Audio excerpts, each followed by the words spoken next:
anyone else feeling deja vu? All over again. I know.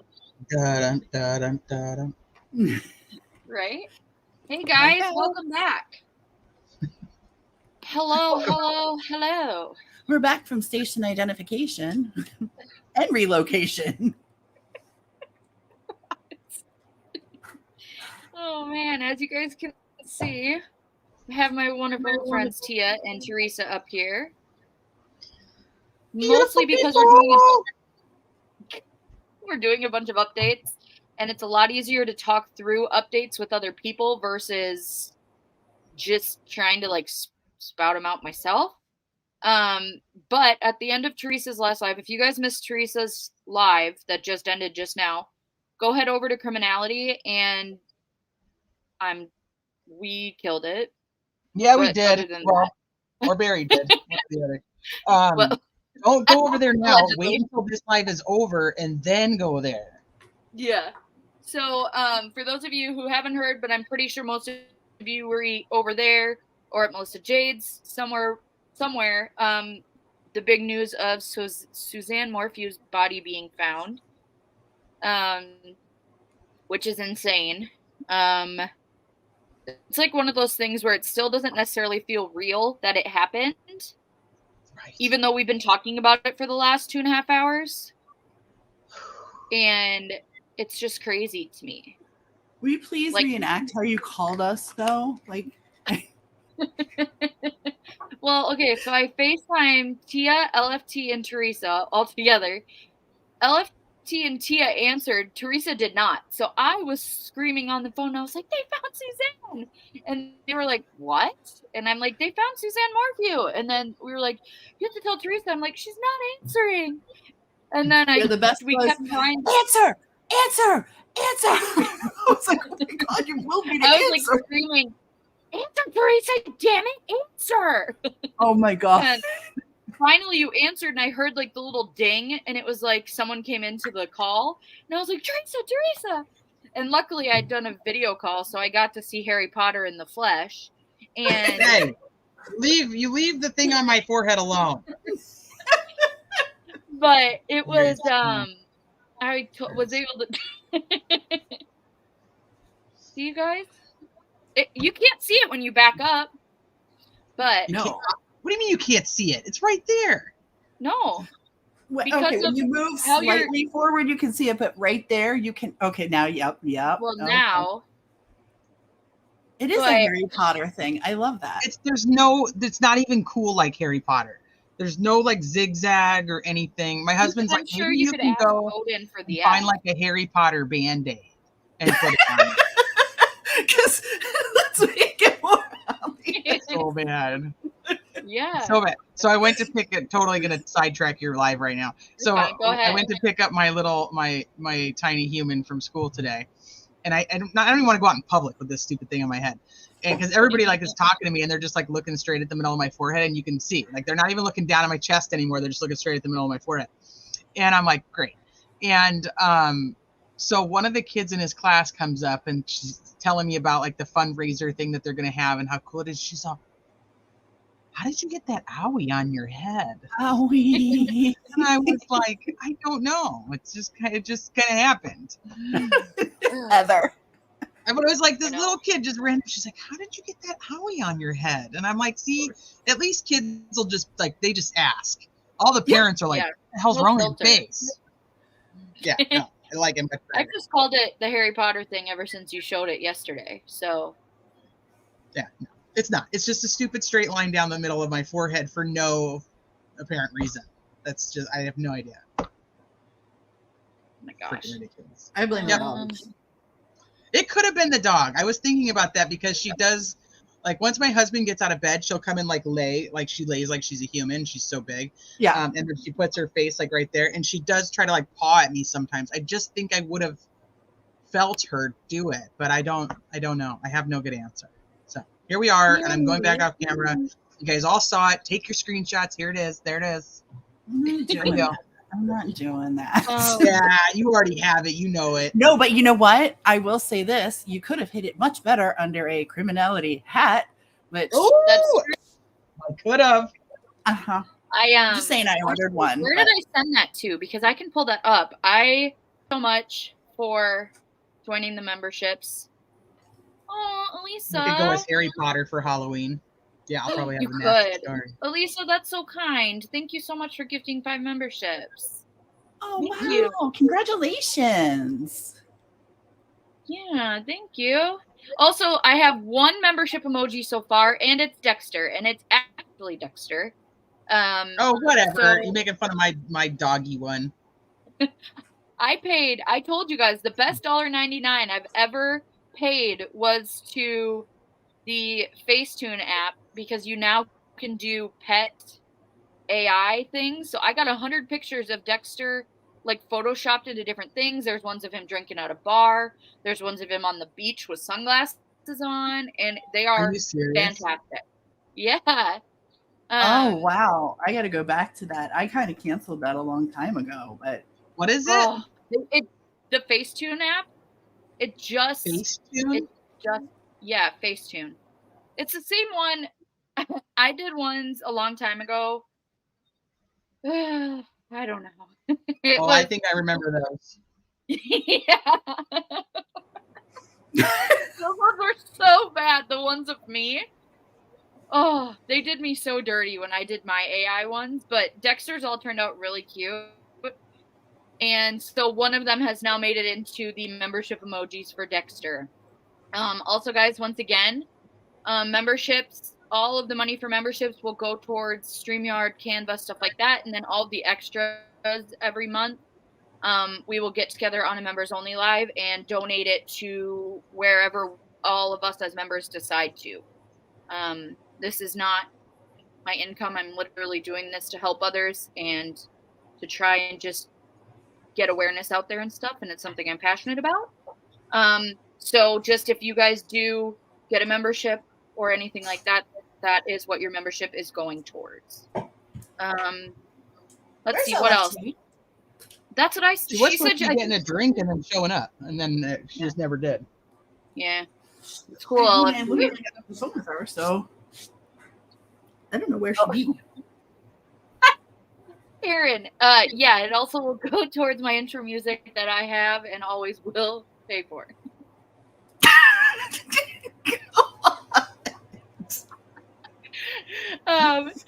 Let's see, what's the other thing? So last week I had to cancel my live. I know not everyone has seen why, but I got an emergency call Wednesday night from Katie. For those of you who don't know Katie is a very good friend of mine. We have gotten very close. We actually did meet on YouTube because I was covering the Madeline Kingsbury case, and she was Maddie Kingsbury's best friend. She's the one who called 911 in that case.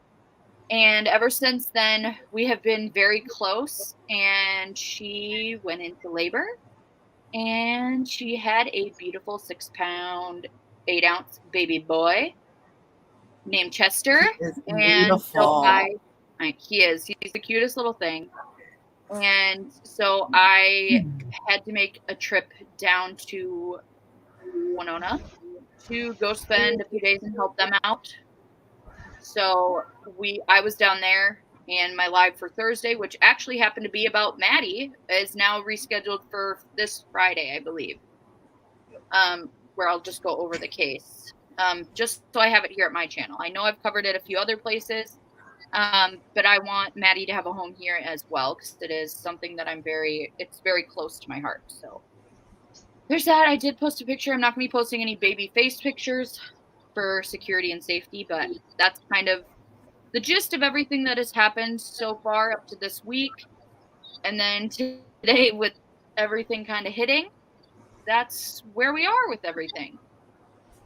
So, yes. Where would you guys like to start for tonight? I mean, I think you got to start with Suzanne. I don't think you can. Well, that's enormous. Yeah, so Suzanne Morphew, her remains were found. They were found, when was it? On the 22nd? Mm-hmm. Right? And then And then she was officially identified, and it was announced today. The craziest part of Suzanne's finding of her remains is that they found her remains while searching for another woman named Edna Quintana. And so they literally just ran across her while did you guys do that at the same time on purpose? No, I just saw that too. I was like, wow, that was I have more exclamation marks. You do. I wasn't as enthusiastic. Yeah, I'm happier to see people, apparently.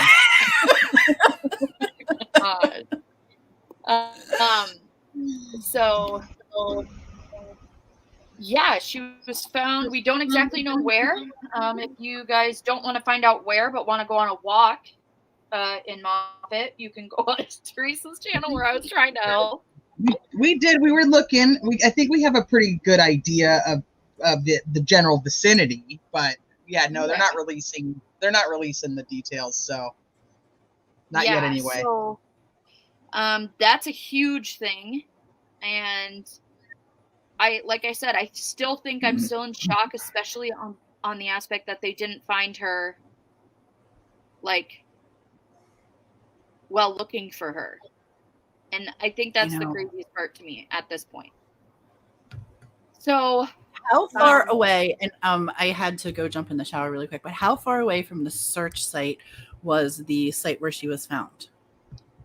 So the search, but like the search site of like where her bike was found? Yes. Or no, where her bike was found. Holy cow. Okay. Yeah. Well, since we don't know exactly where she was found, it's an approximation. Okay. Yeah, so we said it was in Moffat, Colorado, which is 50 miles from where the location of the bike was. Now, one of the things that Teresa brought up when we were talking about it over on her channel was the aspect that they had potentially said, hey, we're pretty sure we know where she is. Like, it's more than just a hunch. But it's too dangerous to go there. So if that was the same place as where they actually found her, I would be surprised, just because if it was a place that they knew to look, why would they be looking for someone else in that place and not looking up for her? Yeah. So to me, I'm super intrigued about that. Yeah. So I don't know. But I guess I'm curious now, based on everything that we found out in the last 3 hours, do you guys still think it was Barry? I mean, allegedly. I think it's hard to not point fingers in that direction first. Rule his ass out first before. Well, I have an issue because of all the weird things that Barry did. Yeah. Leading up to that day, leading up to that Mother's Day night, things that just didn't make sense. He was lying about what he was doing, lying about being there, lying about. Why was he throwing trash away in so many different trash cans? It's very Fotis Doulos. I don't. There's something up with him. There's no way he's not involved somehow. It just does. That's very strange. Mm-hmm. His behavior is very strange, and he was really pissed off because even though he says he didn't know she was having an affair, I don't believe him. Right. He says he was working on this wall that he was supposed to start working on Monday morning. So he said he was going up Sunday to get the site prepared. Was that normal? No. He was supposed to be taking his coworker up there with him that night. He leaves her behind. She doesn't even know that he left without her because they were supposed to leave at 5:00 that night, and he left at 5:00 in the morning instead. And then he says that he's working on this wall. In his initial statements to cops, he says that's where he spent the day. Well, then when they pull all the security footage of him at the hotel and all the places that they figure out he did go because of his truck GPS, he wasn't at the wall. He was at the wall for like 10 minutes. And then the workers, let me back up. So when they have to report her missing, I think I said this on my live too, is he tells the neighbors, hey, can you guys like call 911 because I don't have cell service, driving home. Can you guys get a hold of them to let them know to come search for her and whatnot? Well, come to find out, he was actually still sitting in his hotel room at the time. How is he calling them if he doesn't have service? Well, that was always a question to begin with anyway. It was already an issue because they called him, he called back, and that's when he was like, my service is bad, blah, blah, blah. He leaves tools at the front desk for the workers who are going to be coming up that night still, because he still has his crew coming. Right. He lets one of them know, hey, the job's bigger than I thought it was. You're going to need to bring somebody else. So she grabs another dude and brings him with. He leaves like shovels and hand tools at the front desk. The job that they were working in Broomfield is actually a job they had already done and had an issue with it. And so he had to go back to fix it. And so the workers were like, hey, he knew we needed the Bobcat to be able to pull this job off. And yet he didn't bring the Bobcat, and he left us some weird hand tools that there's no way in the world we could have done the job with. So he already knew of the wall. He built the wall to begin with. And then he knew the issues because he did go there, and he didn't bring the right equipment to even fix the wall. Right. So it doesn't make any sense. And then he's spending his day running around throwing trash in all these different trash locations. He says, well, he does that because his car's messy. Well, his car was still messy. So he didn't even get rid of all of his stuff. Right. Yeah, I don't know. I got trust issues with Mr. Morphew. Do you find it weird that his daughters are still behind him? I do, absolutely. The youngest daughter, most particularly, because she's the one who actually knew of all the marital problems that were happening. She knew so much that she was staying at her boyfriend's house because she was uncomfortable being at home because of the fighting. And the boyfriend knew of all the marital issues and that they had talked about divorce. And yet in her interviews now, they directly ask her, so were you guys aware of anything going on in the marriage? Like, nope, everything was great, family, perfect, everything is wonderful. Like, no, liar, pants on fire. You already said you didn't. So why is she? I go back and forth. One, the youngest girl, has no. She's not going to have anybody else. The girls don't get to talk to her family anymore, to Suzanne's family anymore. Then she lost her mom. Her whole way of life, everything that she knows and loves, is gone. Does she want to lose her dad too? I'm always going to that mental place. And her sister, because her older sister is also sticking by the dad. Do the girls, or at least one of them, stick by him in hopes that they'll learn something? A sleuth, or let's get closer to him so they can tell us stuff and we can figure things out ourselves. Are they doing that? I don't think so, but maybe. I don't know. It doesn't make sense to me.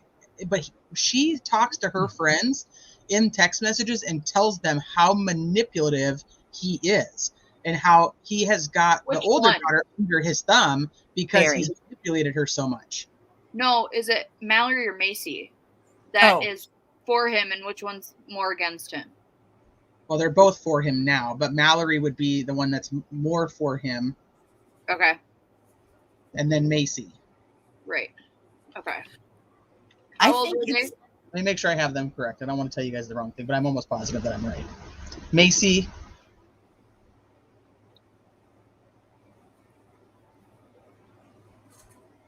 Hold on. What were you going to say, Tia? I think it's going to be a Buster Murdoch situation. I really do. I think that once he goes away, allegedly, in my opinion, it's Mallory and Macy. I think that they will see. It's impossible to overlook at this point, and science doesn't lie.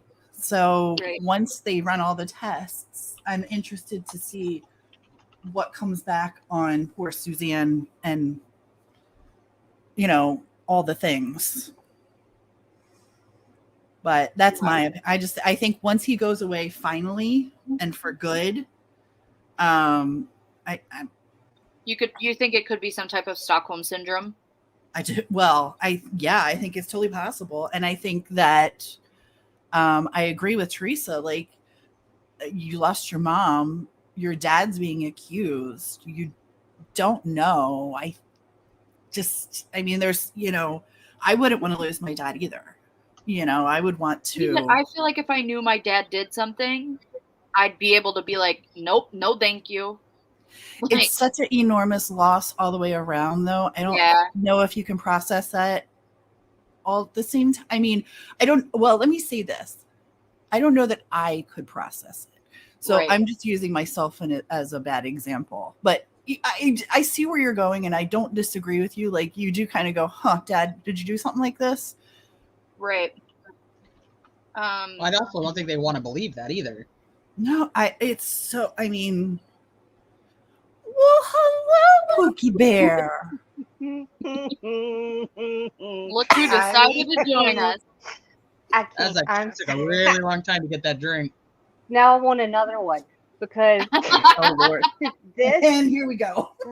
And I couldn't every time I would get there, it was like allow mic and the camera access, and I was like, yeah, and then it'd be you didn't even show up here, and then it'd be like, okay, connecting, and then it was like, nope, it would just shut down, and I was like, well, I'm gonna type in the chat in the meantime. I'm so sorry. I'm listening. I apologize.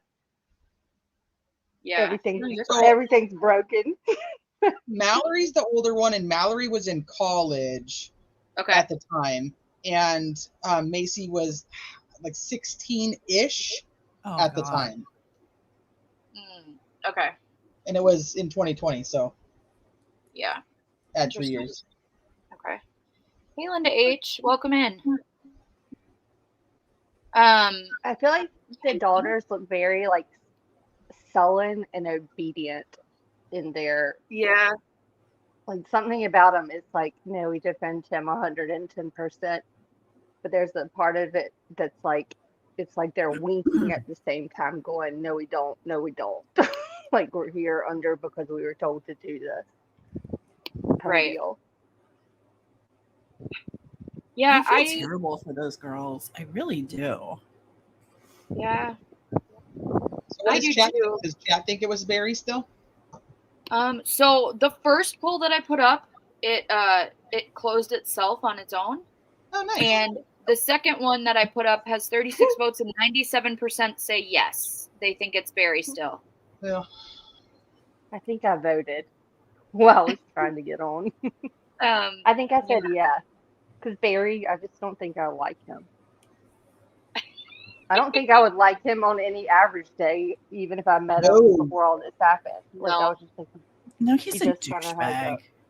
Yeah. An air of arrogance to him. He does, and I don't think it makes it any better that he was let go. And but it will make the rearrest more interesting. Mm-hmm. Do you think he'll go back in? Well, I mean, I think it's going to depend on if they can potentially tag him in Moffat, then yeah. Do you think he'll stay alive long enough? You think he'll unalive himself before he gets caught again? I'm generally asking. Genuinely. I don't think so. I think he'll utilize it as see, they're still trying to go after me. This is why I'm suing them. Because they're always trying to pin it on me. You know what? I'm such an idiot. I learned the lawsuit on Teresa's. So I kind of can't wait for the moment when they do arrest him, because that's an awkward moment where you're like, oh. Yeah, $15 million lawsuit. Yeah. That's that's what Aaron, he did. That's kind of what I was thinking too. Yep.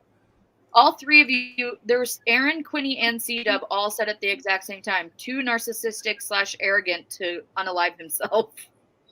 Yeah, I don't disagree with that. I was just asking as a question. They asked him in the last interview about, that he could be charged again. Like, how did he feel about that? And his answer, and I'm obviously not going to be able to quote it because I don't remember it verbatim, but it was, well, I didn't do anything wrong the first time, so it doesn't really matter. It does. Oh, yeah, I'm going to use that line if I ever get in trouble. good one. What? It doesn't really matter. I didn't do it. It's not. I don't know. And I also wanted to say, okay, OJ, you're looking for the guy out in the golf court? Yeah. Sorry. No, but I heard Teresa, like you were saying earlier, like he was backing his truck up into his driveway, right, at one point? Yeah, Is that true? he did. Yeah. Okay. So basically, my whole thought was like, if you live in Colorado and you're a male, don't back your truck into your driveway, because for Chris Watts, for Barry Morphy, it just doesn't work out well. Just headlights forward, even in never Minnesota, back it your doesn't truck work in. out well.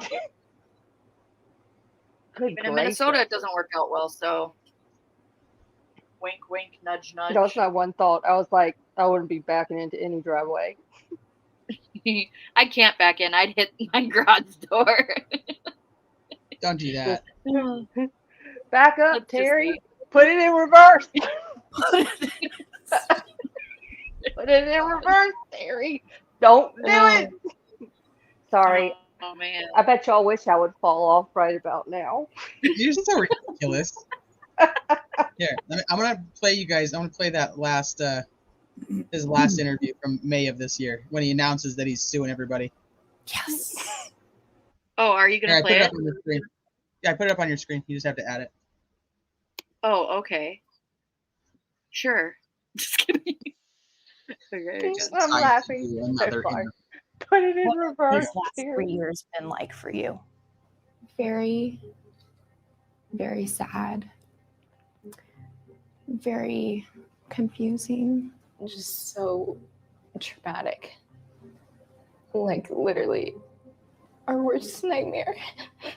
Did you have anything to do with the disappearance of your wife? Absolutely not. It's very hurtful to lose your reputation and your integrity. His daughter's standing by him. You never had a shred of doubt once you heard the evidence. Barry, is your reputation against your dad. I've never had a shred of doubt. Not one. Law enforcement, the DAs, believed that they had their guy. And they believe that there's no evidence against you. There's just not Suzanne's body. They're wrong. They've got tunnel vision. And they looked at one person and they've got too much pride to say they're wrong and look somewhere else. These charges were dropped without prejudice, which means if authorities feel like there's more evidence, they could charge you again. Do you live with fear of that? Well, I was innocent the first time they arrested me, so I'm sure it's possible. Why does he have so many frail lines on top of his head? He's just so sad. Was there any indication before she disappeared that something was amiss? No. Did you observe any fights, arguments, disagreements between your mom and your dad that concerned you before? Hey, T, you want to pause it? They had a wonderful life. Oh, we're almost done. Well, this is from my documentary. I just went to that time. So yeah, it's not very long. It's not very long. So you're not gonna I'm not gonna strike you. She totally will, guys. I'm totally gonna strike her. No, this is mine. Yeah. Wonderful marriage. She was just so loving and giving and such a good mother. And he doesn't look directly at the camera when he says going that. through chemotherapy. Nope. He blames her being on drugs. Her disappearance, and I know she was going through some hard things and some bad decisions. What kind of bad decisions? She was really having trouble with the chemotherapy and the drugs. When you found out that Suzanne was having an affair, I wish they would have shown the girls. My heart was broken. I wish they would have shown the girls when they asked when he said that. I didn't believe it. What's been the hardest part? Just not having mom. Not knowing. It's really difficult, especially because of the lack of closure we have. And Barry's attorneys once again took this opportunity to speak to the public. If you want to watch this, I know that 15 million is a huge number, but I don't think that, in my mind, that covers any of the damage that's happened to Barry and the girls. I know he's innocent, And if they would just look for Suzanne outside of where they hypothesized Barry could have possibly buried her remains, they could find her. So as we are today, Barry is a free man. So there you go. So I can like how we they say buried her hypothesize remains. on that? Why does she say that he buried her remains? That's interesting. Well, I want to hypothesize on the fact that, okay, just on the 3 people who voted, 3% who think he's innocent, what if he is? What if, I mean, how terrible of look will that be for law enforcement? I mean, I don't mean to laugh because it makes me uncomfortable, but it's like, yeah. I mean, I don't think it's possible. I really don't, but I'm just, hypothetically. When watching that, the one thing that comes to my mind is, number one, I wish they would have shown the girls' faces when he was answering some of these, because I think they would have been very telling when he's saying she has a problem with drugs, she has a problem with this. I think it would have been interesting to see how their facial expressions would have reacted when he said that, but of course we can't see that. And then the next part, though, is whose hand was he holding? Was that Macy's? He's holding both their hands. Yeah, both of them. And Like a towards flight the is end, going though. through turbulence. He's like gripping them like they're going through the worst, like on a plane, and it's the worst turbulence. Like he's like. Who was gripping. the one that said not having mom? That Mallory? Oh, okay. The one on That's the Macy. other side of him. Okay. Because the way he's like cupping her hands at the end, he's not holding the other one's hands. He's just holding her hands, and I'm wondering if it's because she was talking, or if it has something to do with like my first thought was that she possibly believes him less. And so he's trying to make sure that she understands who's in charge in this. Macy is the younger one who believes him less. She's the one that I was saying knew about all the family fighting and that they were talking about divorce. And according to Suzanne's messages to her friends, Macy's the one who said, why don't you just get a divorce? Like, this is ridiculous, basically. Right. And she's the Mallory's one in there that says, I just miss mom. Yes. Mm-hmm. And he's like holding her hands. He's like cupping them with both of his hands. And he's not holding Mallory's hand at that point. So that's this why I'm interview just curious. is from May. Nora's grandma. It's from May. I'm just curious When if he there is announced something it where he is trying to hold something over them more. Yeah. You know what I mean? I wish I knew. I just hope more information comes out, because I know there were some tweets that had come out regarding that she was found in a shallow grave, potentially. Is that coming out? Is there more? Well, that was what I had read when we were still on yours. That it was under the sagebrush in a dry field in a shallow grave is where her bones were located. So, but that obviously has not been said by police or anything, but that is what someone on Twitter was saying. Someone said there was local coverage too, and it looked like they were covering it from like around where all the cops were located, and they were describing like the buildings or lack thereof, just what they could see. And was it the one with the white tent? No, it's something about maybe near the fire department or something. And then I also saw something about a campground. I was looking like I was listening to y'all on criminalities and then going down a research hole for, I didn't realize, y'all were like 2 hours later, and I was like, oh my God, it's been 2 hours. I was just looking to see what that everyone is sharing are the same ones that we were looking at before, but those were the ones that Crime Sleuthin was able to potentially debunk, right, T? Yep. So the ones with like the red barn, the white tent with like the trees and the mountains behind it, that was something that they were reusing from a previous search.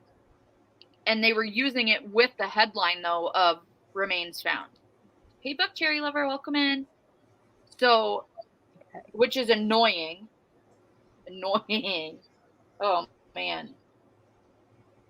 Did y'all see something about mile marker 113? Yeah, somebody brought that up in chat too. Okay. I found mile marker 117, if you were wondering. Well, apparently. Hi, Aries girl. Here it says that Melinda, which was Suzanne's sister, was told the news by Sheriff John Peasy earlier today. But the first to get the news was actually her next of kin, which is legally Barry Morfeo. Ew. That made me sick reading it. I don't like that. I saw that.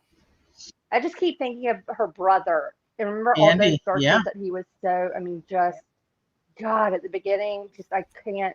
Well, and wouldn't it be the worst? Like my heart breaks. The worst too, that you would find out as Andy that Barry found out before you did. Yep. And I legally they don't have a choice.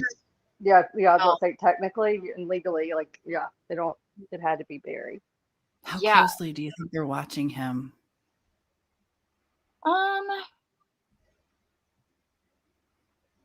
I would say probably number one, because he also pissed off the police. It wouldn't surprise me if they kind of just always had a side eye on him. Just screw with him. Make them think they're watching. There's always like 3 cop cars that drive past him no matter how far he's going. Being stalking. But it's actually just their second cousin. Yeah. They're like, just drive by every once in a while. Take my police car. Oh yeah. Was that area covered in snow? Obviously, I'm assuming. Yes. When she went around the time that she went missing. I mean, so I don't know if it was when she went missing. But someone in T's chat was saying that they do get 3 to 4 feet. Like when they dropped the charges against him in April of 2022, that's when they went in front of the judge and said they were requesting to drop the charges until they could find Suzanne's body, which they thought they were close to finding. They thought they knew where it was, but that area was covered in snow at the time. So that was in April of 2022. In June of 2023, like this year, they actually said that they still believe they knew where her remains were, but it was a very hard area to get to. Do you think, because y'all researched it much more than I have, do you think the area, like, I know they stumbled upon her during this search, it's not related, like they weren't necessarily searching for her, but do you think this was the area where they thought she was the whole time? No idea. Y'all's opinion? I would say no. That's going to be, I think that's going to be the telltale sign. Yeah, just because of how they've stated, like, we know where she is and we know, more than beyond a reasonable doubt, it's not just a hunch. It's just too dangerous of a place to get to. And so at that point, it leads me to, well, if they were literally just searching for Edna Quintana and stumbled across her remains, that's not going to be a place that's dangerous to get to, potentially. Otherwise, they would have been looking for her in the first place. Okay. But I don't know. But we will be keeping updated on Suzanne's case. How much? What, LFT? I'm so sorry. I think mine's on a delay. No, I was just wondering how much that would aggravate, that. I just wondered how much, finding her where she is, where they did, in relation to where they thought she was, how much that's going to aggravate their case in terms or how much bad luck it would be for Barry. If crap. It's like, haha, they think she's here, and they're going to look here. Like, how do we think, you know what I mean? Yeah. Oh, well, could one of my mods drop criminality in the chat too? Because I'm probably going to end up, like, obviously if there's something huge that happens, I'll let you guys know. Like, I posted on my community post today when it happened. And stuff like that, but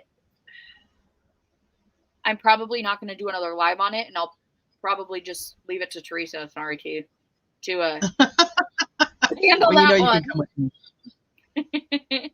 Yeah, I just can't believe it. I know. So go make sure you guys are following Teresa over on Criminality, which actually, that's what I was going to do. Teresa's reaction really was sweet and priceless. I mean, she was very touched. She was very touched. You guys are funny.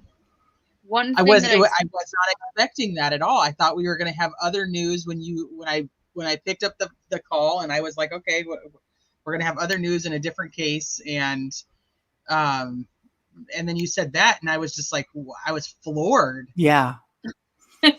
So, if you guys don't know, though, Teresa did currently come out with some merch, and I only got one of my things so far. What did I order? I got my mug, which it's beautifully done. It is great quality, and it's dishwasher safe, which is fantastic. Oh, that's a plus. And I can only get it on one side. It does say Criminality. It's her logo across it, and it's beautiful. And but I also got a tank top. I don't know if I got a t-shirt or a sweatshirt. I got Dexter a t-shirt. I got I love that. The mug. And I think, was there a notebook? Yeah, there is. I think I got a notebook too. But of course that stuff hasn't come through yet, but I did get my mug. So make sure you guys go over there. It should be attached on her channel somewhere. But they're so cute. In the front of her channel. Yeah, I got the hat. The hat is super duper cute, you guys. I can't wait for you to get it. I'm so excited about that. I love that freaking hat. I love that hat. I am super excited. And if you know me, you know that fall and winter, I wear my baseball hats. So I'm just jazzed about that because it not only is it super cute, but it's my friend. I know her.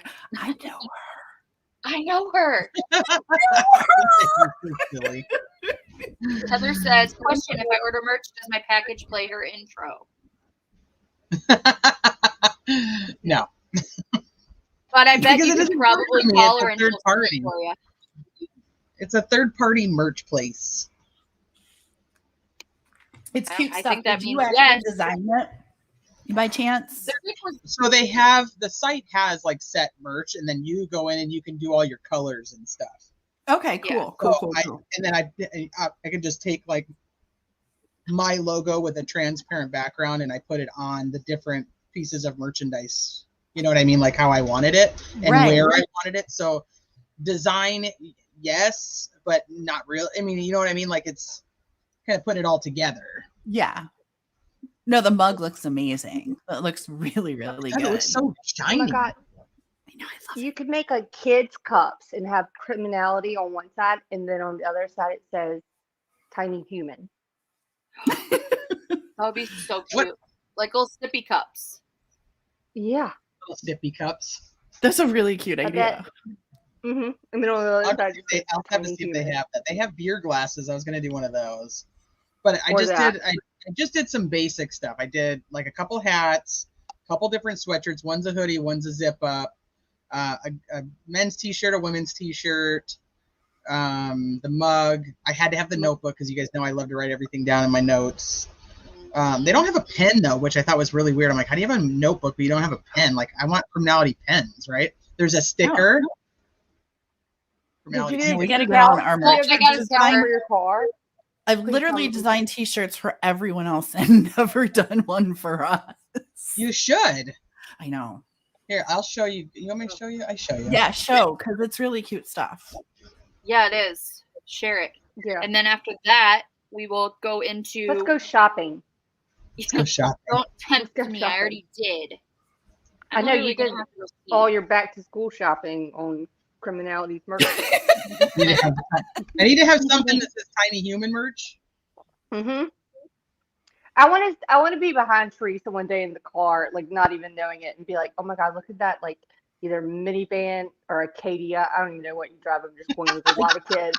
And on the back of it, it's like the Criminality decal instead of like the initials or something. And I'm gonna be like, "I think I found her. I just have a regular old SUV. I think you need the decal thing on the back." I got that hat, you guys. Look at that. Is that not the cutest? Dude, I love this hat. It's so cute. I love that hat. I love it all. The hat was the thing. I was like, I'm done. Oh, it doesn't have a notebook. Here, let me see if I can go in here.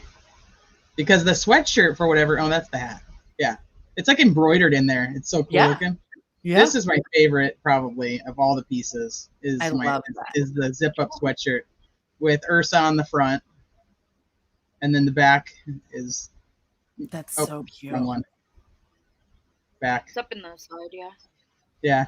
Has criminality. Oh, that I like it. I think I love that one. And then there's a pullover and t-shirts. I do like the zip up one though. I haven't had a zip up. I have to have a zip up one. Mm-hmm. Yeah. Oh, I like it. Yeah. And then there's just some that just have the regular so there's some that see the notebook? I'm not sorry, but you should Can I be. see the notebook? Can I see the notebook, please? Can I see the notebook? Yeah. And then I put, so it's got the criminality on it, and then in the back I put the search for the truth is a pursuit that truly never ends. Oh, I love that. So I just kind of put everything in my cart and bought it. I didn't even really look at anything. To be completely honest, I'm still not exactly sure what I bought. I'm that's trying to blind faith right there. That is a good friend. She's like, I'm just gonna buy I know. I love this hat. This is my favorite hat. That's the one I bought. I'm so excited. You can buy doggy shirts that have my dog on them. The little purple picture of my dog. But like some of them have just like some of the tank tops have just the criminality, and then some of them have the I'm not sorry but you should be. T-shirts, same thing. Like I said, I didn't go too. I mean, it's not like super like too fancy, but it's. I don't know. I thought it was cool, and it just looks so clean and crisp, and I really like it. The hat, this is probably the brightest thing in there. And then beach towels. I want some beach towels too. Stop giving away all of our merch. No, I'm kidding. We don't have. We have merch. No, I think that's my favorite though. My favorite's the sweatshirt. Yeah, I see. I got to go with the hat. That was the first. I was like, I need that hat. Yeah, I need that hat. Well, thank you for sharing it, Mallory. I appreciate it. And thank you guys for supporting and buying stuff too. That's just so cool. Well, I'm not exactly sure because it like sends out. Sure. Not sure. No, it sends out like individual things. Like I had the full amount come out of my account, but then like it's individually sending me things. So it's like I got a bunch of stuff and I don't know. So they might, what they'd probably do is print off 10 tank tops at a time, 10 whatever at a time. So they may just be like piecemeal shipping, perhaps. Yeah, I have no idea. Like I said, it's all through a third party. So like I just started it not that long ago. I know that I have a couple of subscribers that bought some t-shirts and they have them. I don't know how, I never asked them how long it took to get them from time of order. So, and then I think you're the first one who bought like multiple items at the same time. So it's a learning experience for me. But well, yeah, I mean, because you guys want to do merch, this is it's super easy as long as you have all of your stuff to be able to just like to kind of put it where you want it and how you want it. Like I could put it at angles and do different things, different sizes. You know, so I mean, you could easily do it. You just set it up. It's just time consuming. Hi, Sleuth Mom. Yeah, we need an intern so badly to do like all the things that I need done to the actual channel, like channel work. And so that we can continue to research, but nope. Yeah, no, I don't have any interns. Nope. I have amazing friends who research while I'm live, and then they send me all the stuff I need. Hashtag LFT. Hashtag I'm getting bombarded with messages that I'm like, what? And I was like, I don't know. I'm just looking at everything. And if it sounds important to me, I'm like, look at this, look at this, look at this. But I was listening the whole time for the record, and hate everyone that was in there. I'm really sorry. I wasn't typing in the chat. You say so. Don't. I really was. Sunflower Girl, I don't know if the sizing is off at all. As far as I know from the two people who ordered t-shirts, they said they ordered their size. So I'm assuming it's probably pretty consistent throughout the other items as well. But they both ordered the same t-shirt. So it's, I mean, I can't tell you on everything. I haven't put my hands on everything yet. Hey T, if you ever make some koozies, holler very I loudly. I'll order 'em freaking in knew that bulk. was coming. You need a koozie? Oh, sweet I Jesus. have like the amount of koozies I have. They like we keep them in a trunk. Like they go from the old styrofoam kind all the way up to like the new, today new one. So God I forbid love a you koozie. have a beverage Don't anywhere drink a near beverage in her. front of me without a koozie. She makes me carry Really? one in my purse. And I was like, do you know you can get arrested for this kind of shit? No, you can't. No, you can't. I've been doing it since I was 16. No, there's always I keep a koozie in my purse. Mm-hmm. And it really drives me Okay. nuts when I see someone drinking anything out of a can that doesn't have a koozie. Like I just don't understand it. It doesn't like my mind You goes don't want to like, watch whoop. me then. I can't believe you just said that though, because I was like, I know she's gonna It's talk good, about the yeah. koozie. But I buy them in bulk. Buy koozies in bulk? I mean, for you, I would. Oh, okay. Hold on. Where'd you- I was like, where are we giving them out? I don't know. I'll give them out as Christmas gifts, and like everyone would be like, "What?" I'd be like, "True crime." I bitches. know Merry her. Christmas. Merry Yeah, Christmas. I don't know. I don't know if they even have a koozie. Mm, I was looking to Still see when don't. I ordered mine.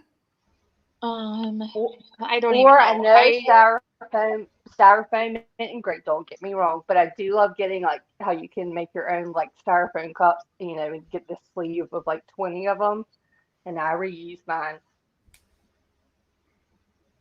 I would do that too. Just Yeah. we're gonna have to make criminality go a little Etsy. We're gonna have to have like an Etsy link. Oh, they do have kids' t-shirts. I should probably put a tiny human on here, huh? You should. Tiny And then human. just put your logo next to it. Okay, so next case. Yeah. We are going to let's move do it. on to Rachel Morin. Oh, Now- Rachel Morin. Okay. Yes. So there's not a ton of updates on Rachel's case, but I'm going to go over the post that you recently put up, Tia. So if you guys don't know, while I'm grabbing this, do one of you guys want to give a little a little synopsis, Tia? Sure. Yeah, Tia.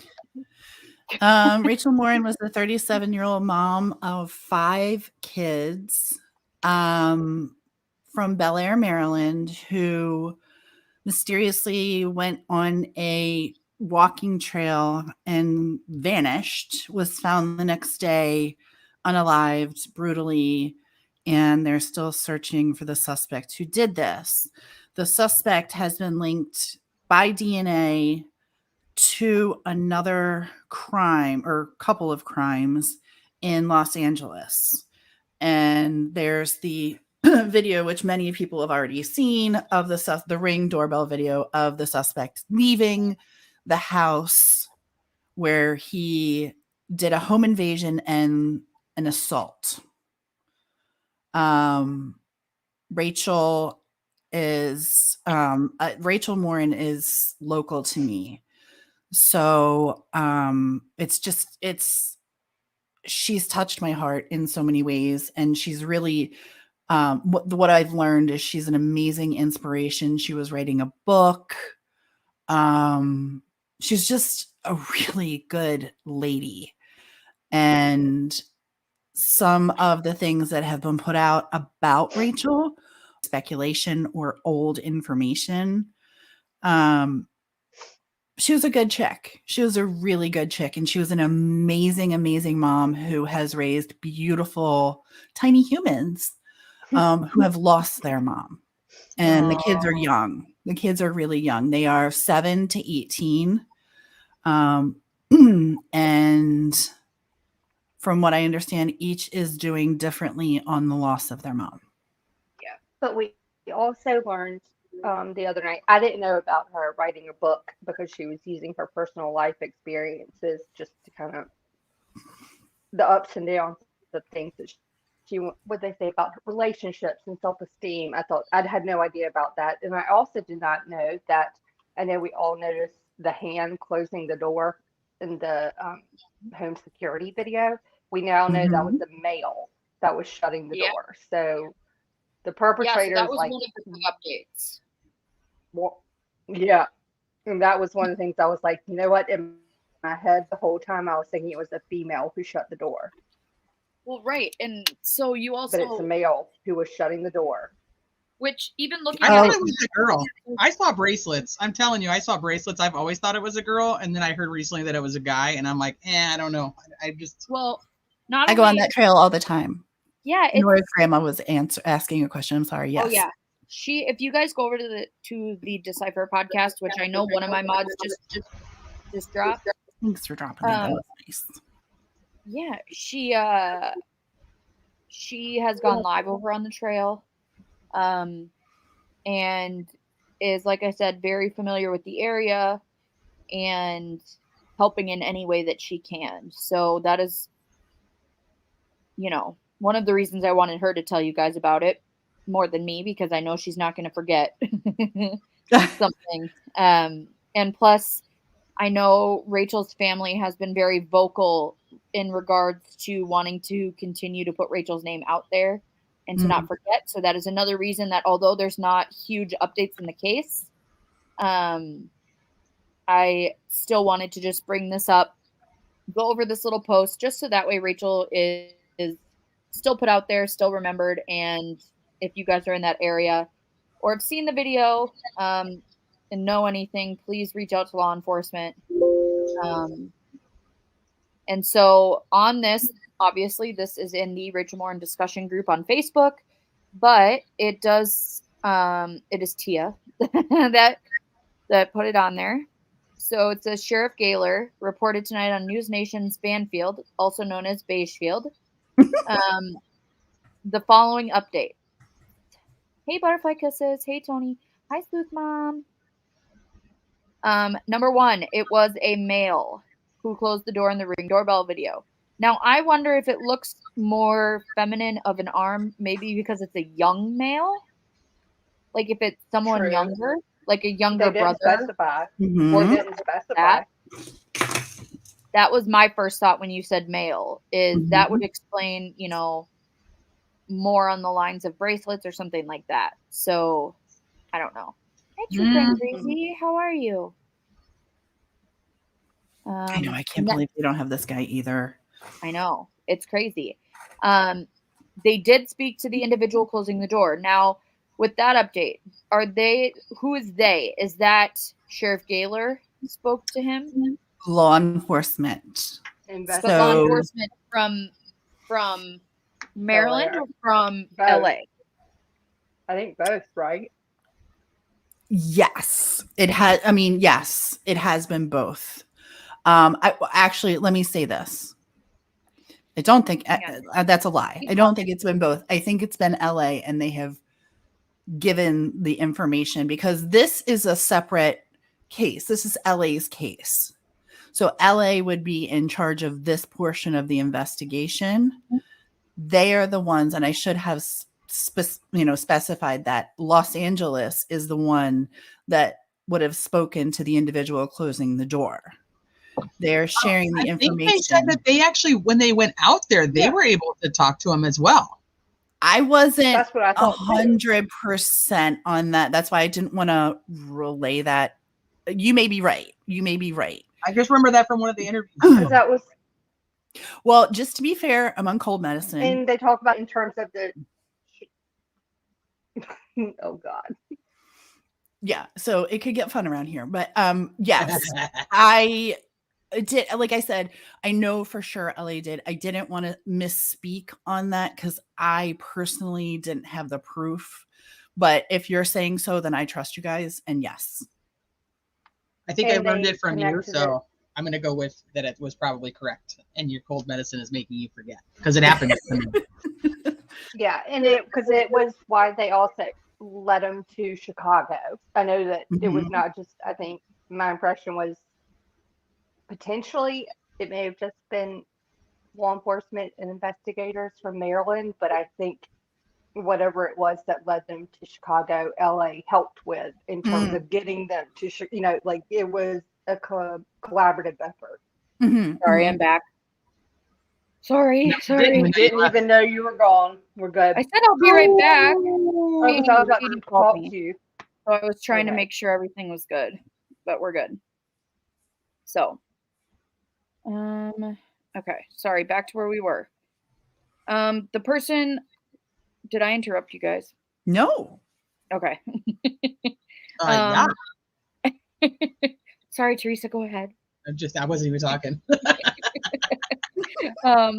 So the person who closed the door, the male that closed the door, is not a suspect, which would make sense considering unless they're the same person and he has, stretchy arms and can go all the way around to shut the door, that would make sense because they're both on camera at the same time. But what else? What else? The there's male, more than just the two of them in the home. Correct. Yep. Well, she's the got male it was up. not LFT, assaulted. are you watching your screen? Yeah, I am, but it's a black screen, so I didn't know that. Oh. I see all of us to the left, and then it's just black with the MI. Oh, sorry. Are you? Wait, can no one see it? No, I can see it fine. I see your screen. Okay. No, I'm going with that. It's just me who can't see it. It'll be there in a minute. Just give it time. Okay. So also, they did not know the suspect, which is interesting because of the way that this all has played out. I do find it very interesting. I do too. That but aspect. what do you do to stay alive? What do you do to keep someone else alive? Right. So won't say how many in home at the time of the assault, but more than 2. Mm-hmm. Sorry, Tia, go ahead. No, that's it. That's okay. Which is interesting, because when they say more than 2, it's gonna lean me to not significantly more than 2, but significantly more than 2. Because otherwise they would have said like 3 people, right? Yeah, they're like a lot more than 2. Yeah, I just thought that was a weird comment. Can you say that again? Wait, Mallory. Significantly? What did you just say? There's significantly more than 2. More than 2, but not. There's not significantly more than 2, but there is. But not significantly too much. Yeah. Maybe they're just saying more than 2 because they have the person who was assaulted and the person who closed the door, and it's not the same person. That's what I was thinking. Though, but that's in the home at the time of the assault. Are they counting the assaulter? Because if not, then that would be more than 2. No, that would the be way that it was placed. Who was at the time of the assault? So more than 2 people were in the home. More than 2 people who, my assumption is more than 2 people who lived in the home were in the home. Right. Okay. Jenna said, wonder if it was a party. That's been the rumor. That's been the rumor that there was a party there. And they caught someone assaulting someone and then just kicked him out, but the party was still going type of thing. Well, I mean, here's the thing about LA. Like, live and die in LA. It is so tight-lipped on that situation. It's weird. It is weird. It's so freaking tight-lipped. And because it goes into Rachel's case, they're being really weird about things. So they're like giving like this tiny pieces of the puzzle, but not even the outside pieces. They're just giving like throwing random pieces at you. Like, so you can't put the puzzle together. I almost wonder too if it's a possibility that it was like maybe an older sibling babysitting a younger sibling, but then that older sibling had people over and then caught someone doing something to the younger sibling or something like that. Well, whatever it was, and I mean, I don't know how that ordeal went down. They got DNA, and it was reported. Why there's no sketch? That's the first thing that people say. Like, why is there no sketch? I don't know. I think that's bizarre that they haven't put that out when you're looking for the subject. I don't understand that. And I mean, what kind of power? Didn't that lead to anything like what kind of? Or what kind of terror was the person in go out that and shut come back. the door? Yeah. Or what's the reason that no one would speak up at this point? Like what? Yeah. Why is he this potential perpetrator such a threat that no one's willing to speak up? Right. Yeah. I don't know. And it makes me wonder if it was something that they were intimidated by whoever it was to begin with, or if this is something that they've been intimidated since they found out that he potentially killed Rachel. Well, this guy is really, what we do know about him is he is super duper violent, extraordinarily violent. Which is still weird to me because he looks like just a chill dude when he comes out that there's door. nothing, there's no violence that actually occurred in LA. I mean, they said the home invasion and they're saying no SA. They're just saying assault, and they've been yes and no back and forth. Different police people have said it was an SA, and others have said no. So I just it doesn't make sense to me, and I know we've the four of us have had this conversation a number of times because Teresa, we were dead set on it has to be some type of SA. And it wouldn't make sense otherwise, but I don't know. That's what I said from the beginning too. I don't understand the secrecy behind it. Yeah. I don't get it either. But the final update on this is that this led a lead to speak to another individual in Chicago, and that when they wanted to speak to this person, they wanted to do it cold, which meant no contact first. So they just wanted to show up out of nowhere and surprise the shit out of them. I love that. What? I love that they just kind of like shit out of them. Yeah. I want to know how that went down. I can't wait to hear that story. Bye, Erin. Love you. Yeah, I know. Well, not only that, but then what would lead them to Chicago that they would have found? And why has nothing come from that if they were going to Chicago? Somebody else who was in the house that doesn't live there anymore? Okay, but why? So then going cold would be so that they wouldn't tell the other person in case they were hiding there or something? In case the other person actually knows that person, they don't want to tip them off? I don't know. I have no idea. Okay. I was totally just throwing shit against the wall and see if it sticks. Well done. Right. Heather says, I want to see the hidden camera footage of them saying boo. Yeah. Okay, LFT. I don't know if she can hear while she's going in and out. She said going out and coming back in, and then in parentheses she put on purpose. Oh man. Yeah, exactly, Sunflower Girl. And I think that's kind of where we were sitting at first. And from the very beginning, I think the very first thing that I said about Rachel's case when this aspect of it came out was it looks like a parent potentially throwing out an older guy that was potentially having some type of relations with someone underage, and the parents were able to file all the stuff because it was statutory. You know what I mean? That was always from the beginning what I said. So when they said it wasn't SA, I was like, that doesn't make any sense. And I think it's still like that in my mind. Like, that's the only thing that makes sense of how everything has played out on that. You know what I mean? The only thing that doesn't leave me with questions would be if it played out like that. But I don't know. I do not know. But those, like I said, were the updates. So they also have doubled the reward to $20,000.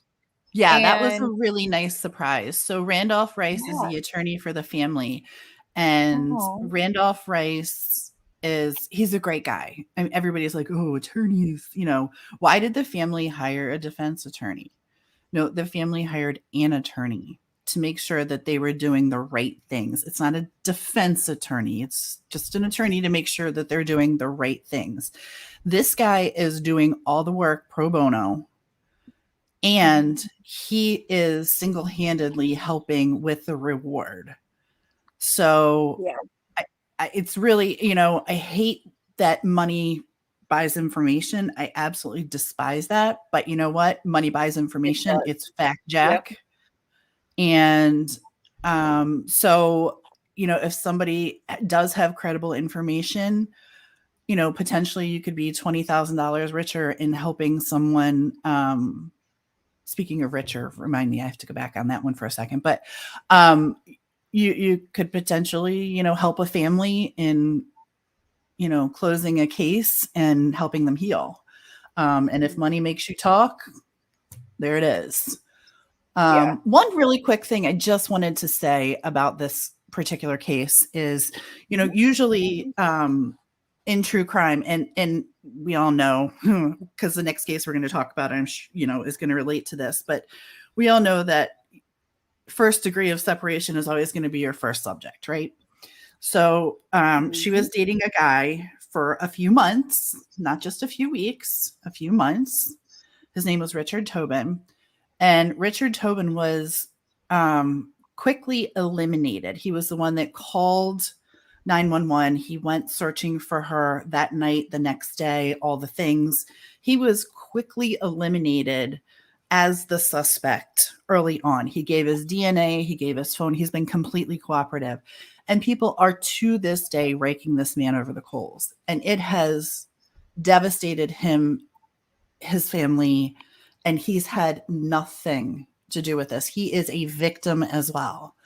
And I just, when we talk about things like that, you have to keep an open mind that there's a shot it may not be the boyfriend. I know a lot of times it is. I get that. And I really, I mean, history proves. Like I said, the next case that you want to talk about, I get. But in this particular case, like, let's stop spreading that, because it's devastating to him and his family. And he really, you know, he's reeling from the loss of his girlfriend. Mm-hmm. And then he's accused of murdering her. Yeah.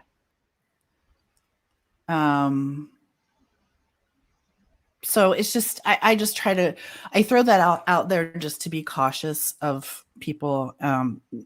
Always, you know, always side eye your first, always side of the husband, the wife, you know, the spouse, whatever. Yeah. But then once it's ruled out, take that information. Don't just continue with the rumor. Yeah. So sorry, that was just me.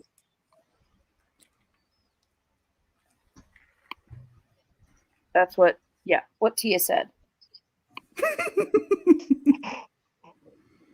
What's your next case? Well, one thing, Teresa, did you see that on screen? Oh, Christy, did you really? I made a tiny human shirt for you guys. That's awesome. Yeah. I don't have one, but you don't have a tiny human, but you got one for the pup, which is cool. I did. I'm gonna show you guys this, then I have to hop off and make dinner. Okay. And some more t-shirts. It may be a koozie. Grandma. Yes. Oh, I love that. Oh my god. And then it's got the little criminality down there. You can get it in white. Oh my gosh. Oh, that's adorable. White's not good for tiny humans, though. No, that's why I did a pink one and a blue one. I love those. Those are. I love it. You need a purple one. Then I have to change the color of my logo because it doesn't come up on the purple. Oh, son of a biscuit. You're right. Sorry. Well, there you go. There's your tiny human shirt. Well done. I love that. Is that what you wanted, Mel? Like that with the little criminality? Yeah, exactly. There you go. I love that. I'll give them to Abby and the boys. It was funny. So my best friend Abby, which is how I say her name because my mom. That's her full name, by the way. Yeah, that is her full name. The other day we were on the phone, and she literally goes, "Hey, Teresa's live," and I go, what? She goes, I just got the notification on my phone.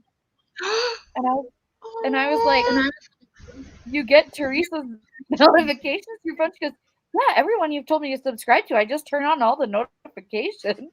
Oh, and I was like, oh my God. I love So malicious she knew before Daddy. Yeah. So I'll have to get the tiny human shirts for Colton, Everett, and Bo. But it'll be cute. I love it. All right. Well, thank you guys. Thank you guys, and thank you for letting me come up here. Yeah, it's so fun hanging out with you. I know. I'm gonna have to figure out. I'll be listening though while I go cook dinner, but I'm gonna have to figure out some more Suzanne Morphy stuff too. You're about to start Crystal Rogers, aren't you? Yeah. Well, all my favorite cases. Yeah, I'm gonna do. Hang on. One thing I'm gonna bring up first, just because it's in the title, is Allison's case. So Allison, if you guys saw, was in the title. All right, you guys do that. Thank you guys in chat. Thank you, ladies on panel. I'll talk to you guys later. Thank you. Bye. So this is Allison. She was missing as of yesterday is when I had found out about her case. But she has since been found safe. Now I will say the circumstances surrounding it are a little weird. Mm-hmm. She disappeared while heading to the airport to return home to Denver, Colorado from a trip to Mexico with her fiance. It says, so technically they went to Mexico for a trip. Her Instagram shows all their pictures from Mexico, and then they had a layover in San Diego. And then would fly home to Colorado. So once again, there's Colorado tie, but we can leave that out of it. But it does say she last spoke with her mother while on a trolley in Seaport, San Diego, California, on the evening of September 20th, 2023. And she was allegedly last seen at a Target on Sports Arena Boulevard in San Diego on 9/22/23. Now, it was announced today on the Facebook page, actually, while we were live on Teresa's, that she has been found alive and safe. And the weird aspects of it, though, is that they say that she was found alive and safe at Target. I'm not sure if it's the same Target, a different Target. I don't know if she was at Target the whole time. Was she living there?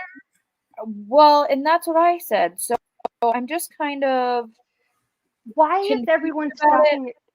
We love Target, but why do all these cases have to involve, like, there was a stop at Target? Yeah, we're learning that. Right? Like, and it's like, at the same time, though, it's like, I'm glad she's alive too, True Crime Crazy, absolutely. But, and they have said that she did need medical attention when she was found. The police did respond, but that the family's asking for privacy now. So they've thanked the public for their help in finding her. But the other weird aspect of this is that the whereabouts of her fiance are not known still. But he was not reported as missing. And he obviously had talked to someone because he had said, hey, the last time I saw her was, when she said she was going to Target. So. Did he not come back home? Did he get on the flight to come back home? There hasn't been like any information like regarding him or anything else. So I'm not quite sure, but as of this point, she is the one who was filed as a missing person, and she has been found safe. She did need medical attention, but not to a terrible extent, is what I was reading. So yes. And Nora's grandma, they did make it to Mexico, and they had made it back. So they had flown. She has all of her pictures in Mexico. She did make a weird Instagram post about potentially being stranded in Mexico. But they were due to fly home. And they flew from Mexico to San Diego, or drove. I'm not even sure. Yeah, that's so fast. I mean, I don't know, depending on where of course, do we know where in Mexico they were? Because normally you just drive. I bet they probably drove. Yeah, normally you would from San Diego. In Baja. Oh, okay. Yeah. So you probably drove. So they probably drove over the border and then we're going to fly, like drove from Mexico to San Diego. I don't know for sure, but it's still a very weird case, but nonetheless,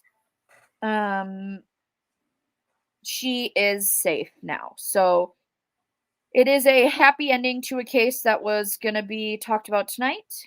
But we also have the other breaking news of the night, which is the Crystal Rogers case.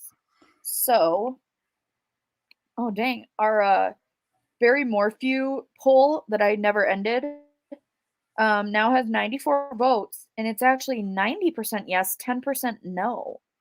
Really? 10% of the people that voted do not think he is involved. That's which interesting. Is interesting.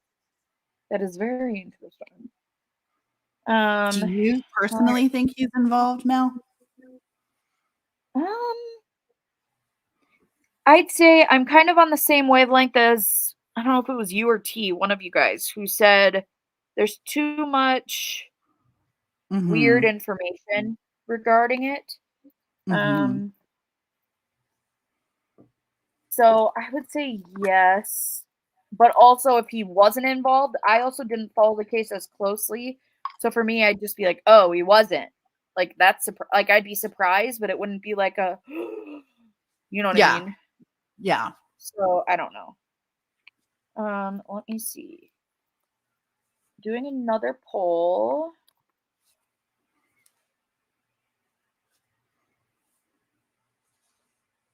Do you know the Crystal Rogers case? So I am going to be doing a quick overview of Crystal's case, just so we then can get to, don't you do this to me.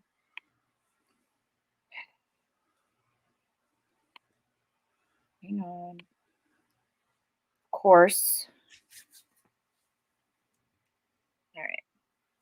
Don't do it. Don't do it. Don't do it. It's one of those where, like, as soon as I pull off of it, it makes me start to pay. Oh yeah, no.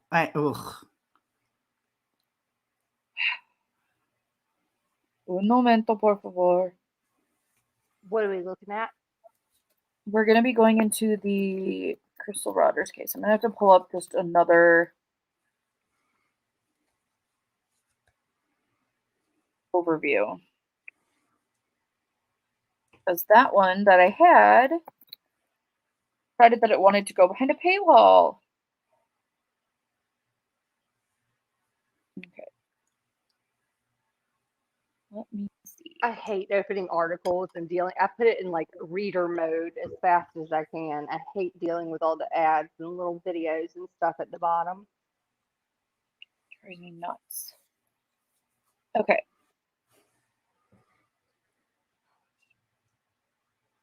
I'm gonna lose my mind. Hey, J. Kels. It's good to see you. All right. Crystal Rogers case is what? That's been, is it 5 years or 8? 8 years. 8 or, okay, I couldn't remember if it was 5 or 8.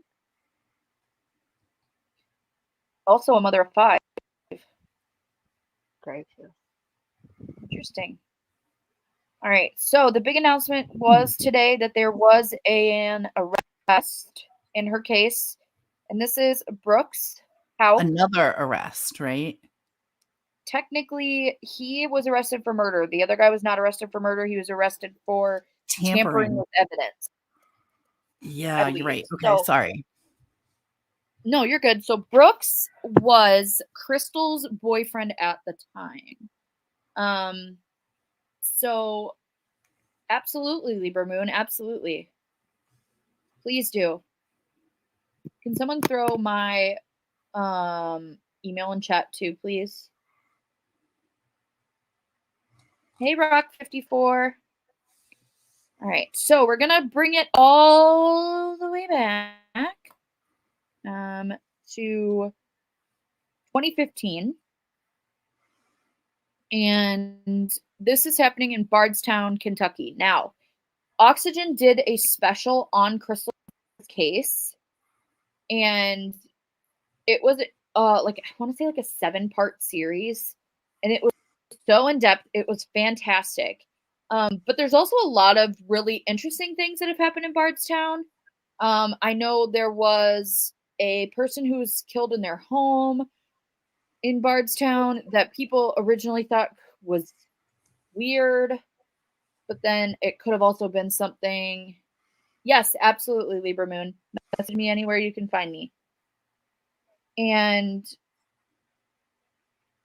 then that one was supposedly had something to do with drugs, potentially. There's also the Bardstown police officer who was ambushed on the highway. So I don't remember his name. Do you guys remember his name off the top of your head?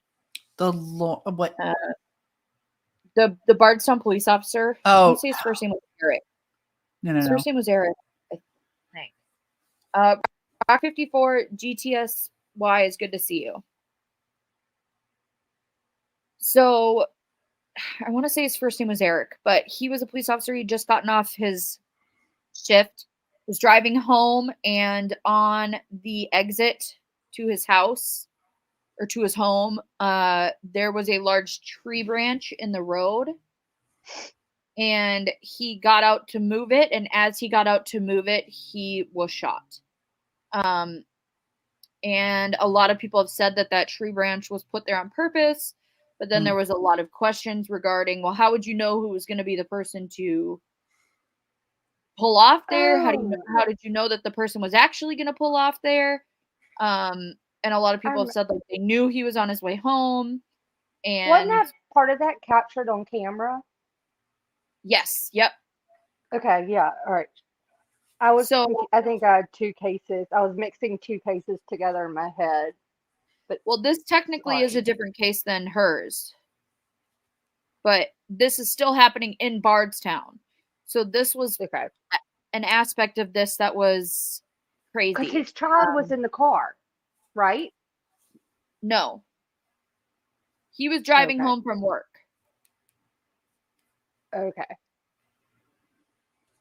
Maybe Hey, I'm Kyle, on thank cold, you for becoming maybe a I'm member. on cold medicine too. Yeah, it happens. Was it? No. Hang on, I'm gonna look it up. I really thought I thought he was, because it was like him. He like backed out of the driveway and was driving, like didn't get very far on the road. Okay, never mind. I'm once again. There is another case that I think I recall what you're talking about. I can't remember who it was. Hang on. Sorry, I didn't mean to confuse. No, you're good. It's gonna bother me until I look up his name. Okay, you're right. But you're right. Jason Ellis, you were right, Buck Cherry Lover. Oh. Good one. It says May 25th, 2013. Jason Ellis was shot and killed in an ambush while cleaning debris from an exit ramp off of the Bluegrass Parkway. Kind of crazy. Bardstown always has been one of those beautiful small towns. Now, I also remembered that someone had said, I want to say it was in Kendall Ray's video on this, is she had said something like Bardstown was named one of the top 20 most beautiful small towns in the world or something, or in the country. But anyways, so those are just some of the weird things that have happened in Bardstown that have potentially led up to Crystal's case. So I'm going to kind of read through this. I will put in the little different pieces of information that are not in here. But it says, after almost a decade of searching for answers, there have been a couple of major breakthroughs in the unsolved case of Crystal Rogers. Rogers grew up in the small town of Bardstown, Kentucky, and was the mother of 5 children. Now, something else I want to state is, I want to say this is another case similar to the Summer Wells case, where she had a family member go missing like decades before. Yeah. An aunt, actually, which is crazy. That was never solved, I don't believe.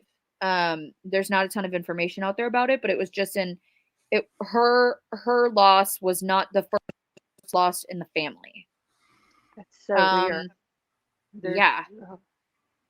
And then it says, according to the Crystal Rogers Task Force, The 35-year-old loved being a mother and was a caring person who would help friends when they were in need.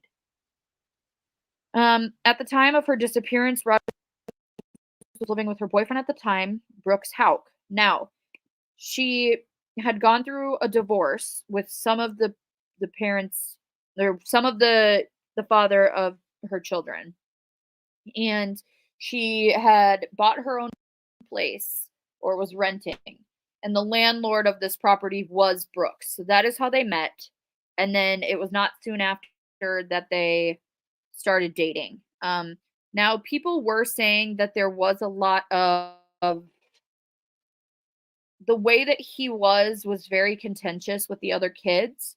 So one example is they do have a kid together now. His name is Eli. At the time of her going missing, he was 2. That would make him 7 now. And hang on. But he was very much like, if I'm not your father, then you're not my responsibility type of person. One of the examples given was one time when they all went to the grocery store together. He told her that she had to pay for all the food for her other 4 kids, and he was only going to pay for Eli's food. So certain situations like that. So that was kind of how it was. Now, she had her 4 children before she met Brooks, which makes sense. Rogers and Brooks lived together, oh my gosh, with their 2-year-old son Eli, as well as her 4 other children. And the 2 were together with their toddler. Hold on, you're having weird microphone things go on there. Hang on. Let me mute you guys and blow my microphone out. Well, I don't know what that like means. a whole different stream now, didn't it? What does that mean? You're welcome. Was that better? Yeah. Whatever you blew helped. I don't know. Okay, I'm sorry. just I apologize for interrupting. I just didn't want. I didn't want it to continue. Good blower. Well, hello. going on an old Nintendo game, just put it back in. So the night before she goes missing, I believe, I don't exactly remember what they were doing, but he claims that they went to bed and she was still in bed but playing her phone games. So playing games on her phone. It was July 3rd, 2015, and when he woke up in the morning, she was not there, and he claims that he thought that she just went to a friend's house. Now, this friend was interviewed, and they did state that she said, yeah, she would come over, but usually only if they were like fighting. It wasn't something where she would, and it is what this friend had said. But he claims that when he woke up, he believed that she had just gone to a friend's. So let me keep reading this and we'll see. They also, it was just them. So they had said that they were going to go on a date night. So the kids, I don't know if they went with their dad or a babysitter, one of the two. But they had told I believe they went with their dad, and then they had told the kids that they got a babysitter for Eli, but that was just so that they wouldn't make the other kids feel bad. But really they were just bringing him along. So not quite sure, but their toddler was with them. So it says here they went up to his family's farm, is what Brooke said, and then they went home together. So he went up to the family farm, his family's farm, to feed the cows, and then they went home together. He then said the next morning she vanished, but he was not the one to report her missing. Her mother was. 2 days later, Rogers, why does this keep moving on its own? Stop it. I did. I just blew her too hard. Don't, no. No. That's going to get Told you the clipped. stream just took a different.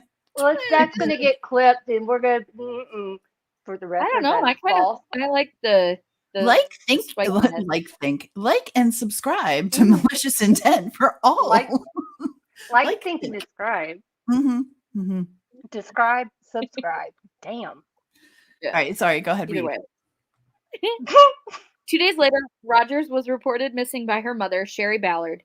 The same day she was reported missing, her father, Tommy Ballard, found her red Chevrolet Impala abandoned with a flat tire along the Bluegrass Parkway. He found her keys in the ignition and her phone and purse still inside. So, once again, this is actually the second time we've heard Bluegrass Parkway because the officer was also killed on the Bluegrass Parkway, which is interesting. I'm not moving. Why is this moving? So not only did she have a flat tire, but the keys were in the ignition and her phone and purse were still inside. It says Rogers has been presumed dead since October 2015. However, multiple law enforcement agencies, people within Nelson County community, and her family have worked endlessly to find answers. Rogers was her parents' pride and joy, just a really sweet girl. Sherry Ballard said in a previous interview with stop. I'm not touching my mouse. Haunted. WHSA 11. She would do anything for anybody. She looked at everybody the same. I couldn't ask for a better daughter than her. Rogers was her parents' firstborn, and Sherry said they were very picky about who they thought should be around their daughter. We wanted what was best for our daughter, she said in a previous interview. And all the other relationships we didn't think were best for our daughter, so when we met Brooks, I think she saw the opportunity. Interesting. Brooks was named the main suspect in the investigation, but he had never been arrested in connection to her disappearance until now. Now, if you were to have actually seen some of the documentaries and such that were put out about Crystal and her case, almost the entirety of Bardstown had yard signs and stuff put up that said, Brooks, where's Crystal? So everyone from the very beginning believed he had something to do with this. He came in for an interview. His brother was law enforcement, and during that interview had called him and told him to leave the interview and that he should not be talking to anyone. And there was a lot of question marks behind that. I believe his brother has since been fired from the police department. He's sketchy as well. But, you know. So the other guy. So everyone is kind of. I apologize. Yep, go ahead. I was going to ask you, the other guy was arrested for tampering with what evidence? Do we know? Yeah. No, we don't know yet. But it was a $500,000 bond. That's a pretty damn big bond. Yeah. So there is one other aspect of Crystal's case that I forgot about until I went back through and was kind of rereading and getting myself up to date with everything today. Her father was killed as well. Oh my God. So after Crystal is killed, as soon as they're starting to get closer to finding information, I don't remember exactly what it was, but they were very much starting to kind of unravel things. He was taking his grandson. I don't know if it was Crystal's son or one of her nephews or something like that. But he had taken them hunting up on their hunting property. And, well, luckily, the grandson was in the car. I believe it's the grandson and maybe an aunt or someone like that, because there was the grandson and someone else was in the car still. They heard a shot, and they go out to find that he had been shot on the hunting property and had died there. A lot of people have said that this was some type of hit because he was getting too close. When looking at the actual layout of this, through a tree line on this hunting property is a road that you could potentially stop on and then shoot through the trees. This is an area that the family is well known for going to hunt on. And so from after Crystal is killed, potentially, because we have not found Crystal's body, it is just presumed. And now you wonder what they have found, though, because they did charge Brooks with murder today. And so, I don't know. It's just... Maybe he's admitted to it. No, he is very much a cocky son of a bitch. Oh, another Barrymore feud. Cool. Yes. So no body. Nope. No weapon. Nope. Wow. Okay. But there's got to be something, and I think that the big thing here is that he had people help him. Mm-hmm. And the more people involved in something, the less likely it's going to stay a secret. True story. So if more than one person knows, it's really hard to keep it. Yep. So I do think that there was a lot of talking, and they just needed that one thing to get it past that point. And for whatever it was, they ended up arresting Joseph Lawson in connection to her disappearance. And that was for tampering with evidence. And then that was what, like a week ago, 2 weeks ago? Yeah. And then today he was arrested for Brooks, her boyfriend at the time, was arrested for murder and for tampering with physical evidence. So it makes me wonder if they have video somewhere, or something along those lines. Like, and is it always tampering with physical evidence, or is that different than just tampering with evidence? Does anyone know? I thought it was just tampering with evidence. I think there's a difference, right? Yeah, there has to be. Well, that's what I thought. Because why would they put physical in? I've never seen it written with physical evidence. You know? Yeah. Hold on. I'm looking that up. Okay. Versus tampering with evidence. Yeah. Tampering with evidence or evidence tampering, the act which a person alters, conceals or falsifies, destroys. Okay. There really isn't a difference. Perhaps they're saying physical evidence to let the defense know that you got more than speculation, more than circumstantial, more than we have physical evidence that this guy did something. And more than one person that did it. Are they charging him federally? Yes, it's the FBI that charged him. Okay.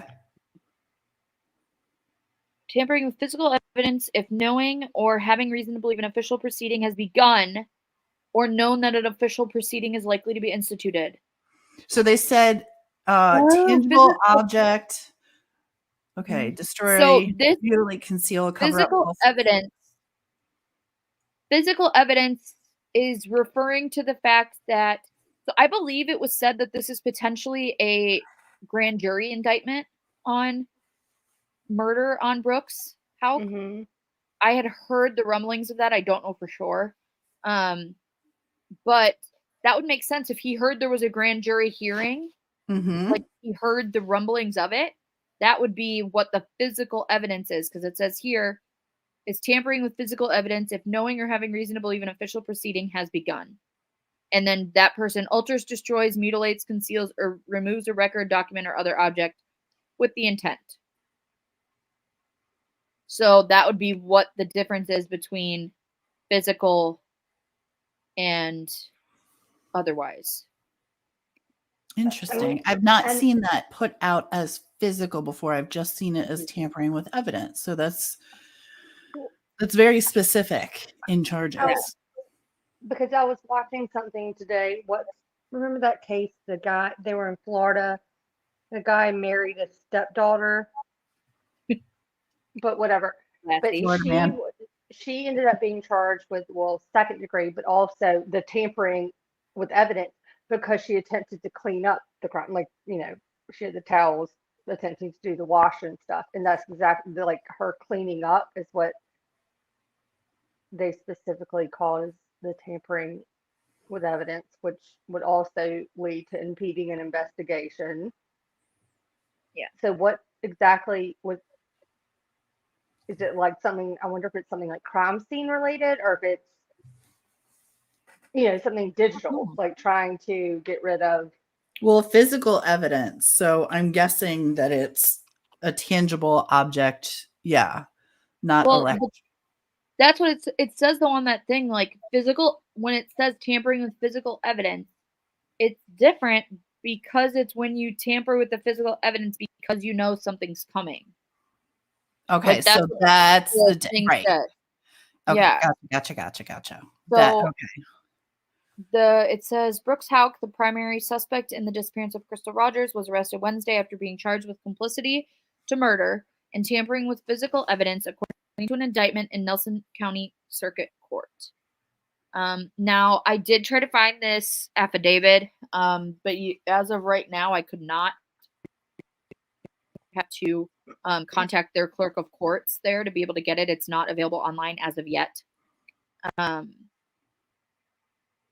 But yeah. So Houck was arrested without incident, the FBI wrote in a news release.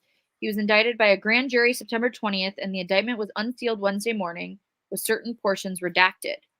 See, why have I not been able to find that?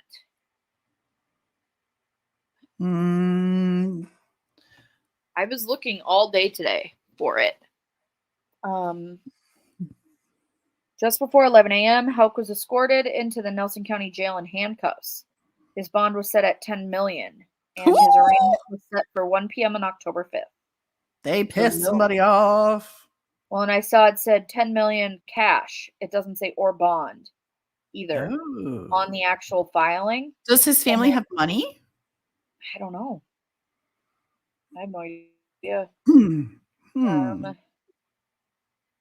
It says attorney Brian Butler, who represented Houck, declined to comment, and special assistant to the Attorney General Shane Young, who was prosecuting the case, declined to comment. Young is the Hardin County Commonwealth Attorney. Rogers was last seen July 3rd, 2015. The next day, her car was found on the side of the Bluegrass Parkway with her purse, phone, and keys still inside, but there is no sign of the mother of five. The indictment accuses Houck of acting alone or in complicity with another. So, in other words, they don't know. Committing the offense of murder of Rogers. He also was charged with tampering when he destroyed, mutilated, concealed, removed, or altered physical evidence according to the indictment. Okay, so I guess we just had to keep reading. But whatever. In a 2015 interview with police, Houck was asked if anyone would want to hurt Rogers. He said, "As far as I know, she's a well-likable person," he responded. Investigators then told him he was the main person of interest because he was the last known person to see her alive when they were at his family farm the night of July 3rd. In the interview, Houck said that he, Rogers, and their 2-year-old son Eli left the family farm around midnight the night of July 3rd. He said when they got home, he went straight to bed and Rogers stayed up playing games on her phone. He said that when he woke up in the morning of July 4th, Rogers wasn't there. "I wasn't even alarmed," Houck said during his police interview. Trash. Yeah, maybe, Linda. That's a good point. If he was her landlord, maybe he has assets. That's a pretty high bond and specific to cash, so that's why I was asking. Trash. Oh, look, that's what I say a lot of the times. You'll hear that. It starts with Christmas lights, which is a weird place to start. But every year I drive around and look at them, and I can't stand when people just put a bunch of different colored lights all next to each other on their house. So we'll just drive past and be like, trash. Trash. And it started during quarantine, and I'd FaceTime Abby and the boys to go because they couldn't, or just the boy, because it was just Colton at the time. and we'd FaceTime, and I'd just be like, yeah, this one's trash, don't look. It's funny. But, okay. He has repeatedly denied any involvement in Roger's disappearance. I didn't trust Brooks Houck to begin with, Roger's mother, Sherry Ballard, said earlier this year. I know what kind of relationship they had and how he treated her. And the minute that I knew she wasn't in contact with anyone, that's when I knew something was definitely wrong. The FBI say its officers have been laser focused on our commitment to hold accountable those who are responsible for the disappearance of Crystal Rogers. Today, we take a significant step in making good on that promise. Ballard has fought for years to keep her daughter's case in the forefront of people's minds, yearning for justice. She said her daughter has missed out on so many milestones in her children's lives, from birthdays and holidays to proms and graduations. Earlier this year, she would have become a grandmother. Oh, God. My daughter would have been an excellent grandma, Ballard said earlier this year. Aww.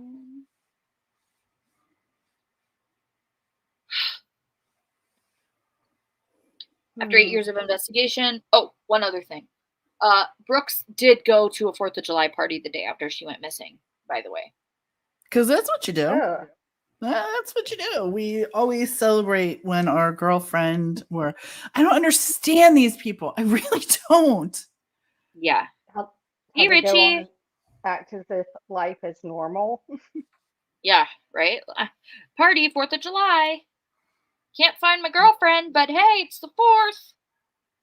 Yeah. And Nora's grandma? Yes. Crazy. Sorry. Go ahead.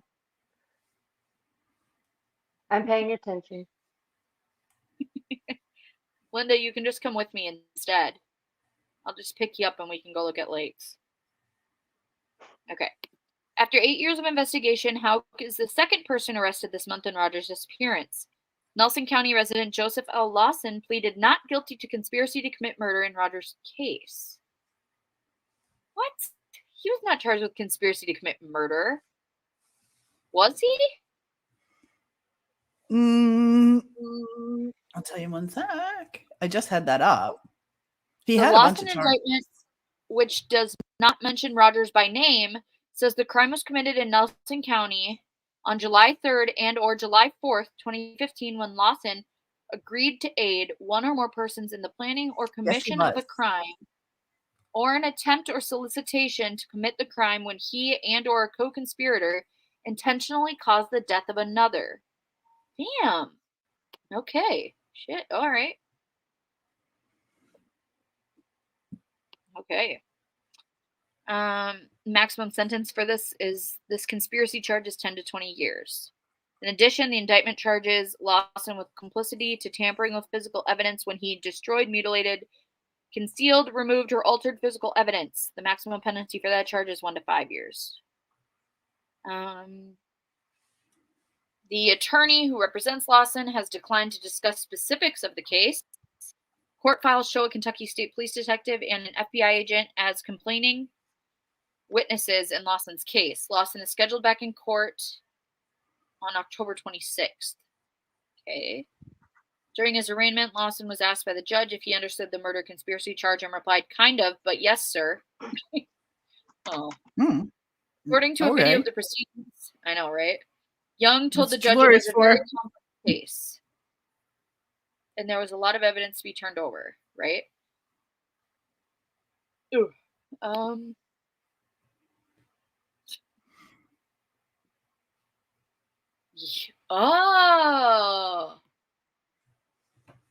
See, Buck Cherry Lover, I love the way that your mind works.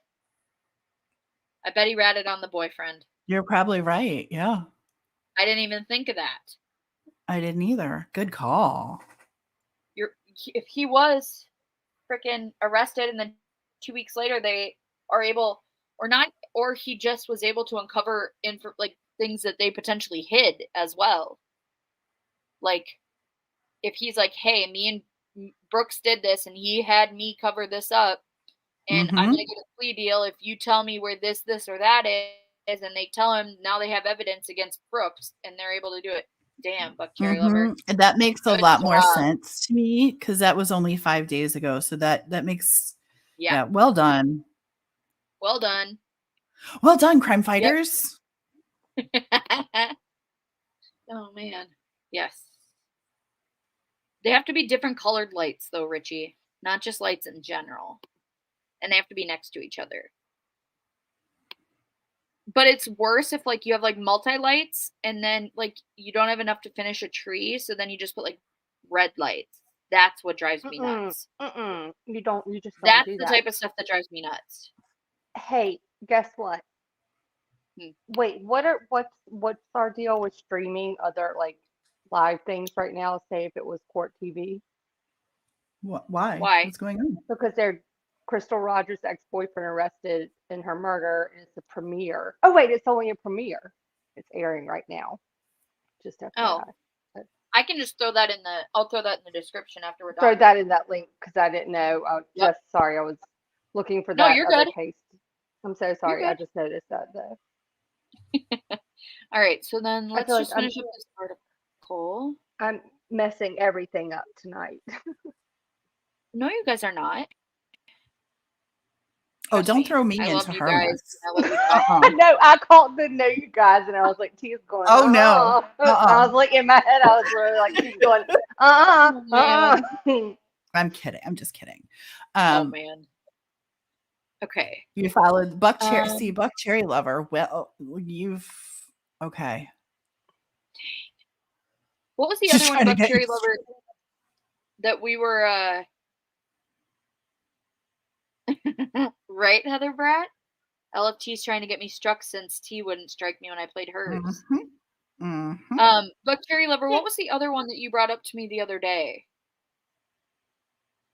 I believe it was you that brought it up to me the other day. I don't know. I have to look back. 8 years I waited for this day to come, Ballard wrote in the Facebook post the day of Lawson's arraignment. Even though it brings me so much joy to think justice is coming, it also brings the fact that this is real and what my family has been going through this last year is real.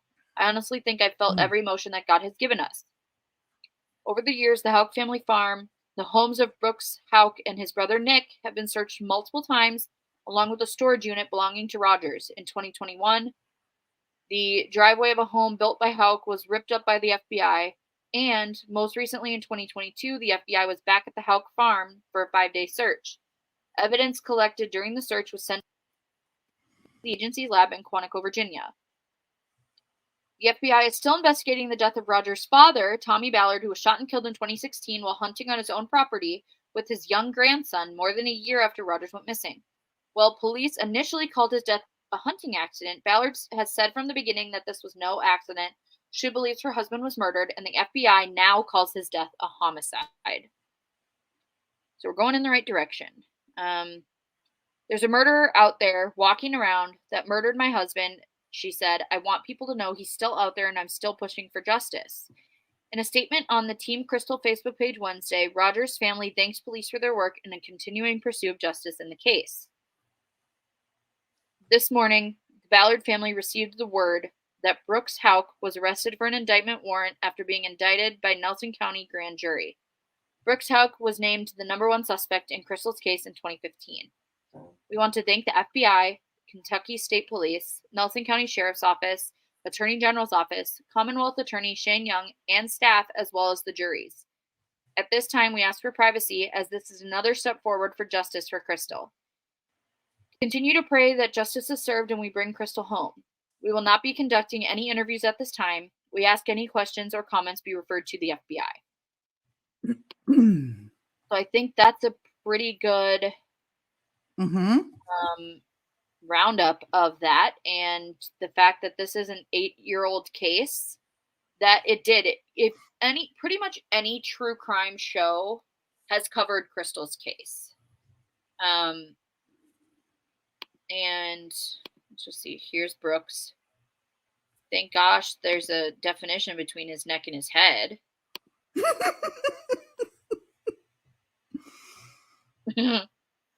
Now, if we can just find, like, we've had so much success today with, good news. I mean, it's not great news. And I mean, I understand, we're in true crime. So good news to us is weird. But now it's like, fingers crossed, Rachel Morin, let's get her guy. I know, right? Him away. So, one thing I did leave out is Brooks looks like a meat wad. Like, what? Heather Brett. Or one of the thumbs from Spy Kids. Oh my God. Yeah. He does. So one other thing is he was actually arrested in April 2019 for theft charge. After being arrested for stealing more than 200 bundles of roofing shingles from Lowe's. He was actually found not guilty, but he was arrested already. So, yeah. We then have, here's a photo of, this is Joseph Lawson, and then Brooks arrested today. So, yeah, Joseph Lawson. What are your He's a real guys' looker. What? Yeah, he definitely gets the good stuff. You know what I'm saying? At least by the eyes, it looks like it. But yeah, I don't know. It's all of the updates today have been very overwhelming, and like I was expecting to just like listen to T, finish all of the readings for the Delphi case today, then casually just come on here and go over all this stuff with you, and I just feel like my brain is still going like 100 miles an hour, and I just like need to chill. I feel like I prepped for like, it was like I was studying or playing for, one thing, and then I studied. I was like, I got this. I'm ready for later. And then all of a sudden I was like, I didn't even study. Like, I was studying math. I didn't know I was like having an English test kind of feeling. Right? Like I was like, not only did I have the wrong class, I had the wrong subject.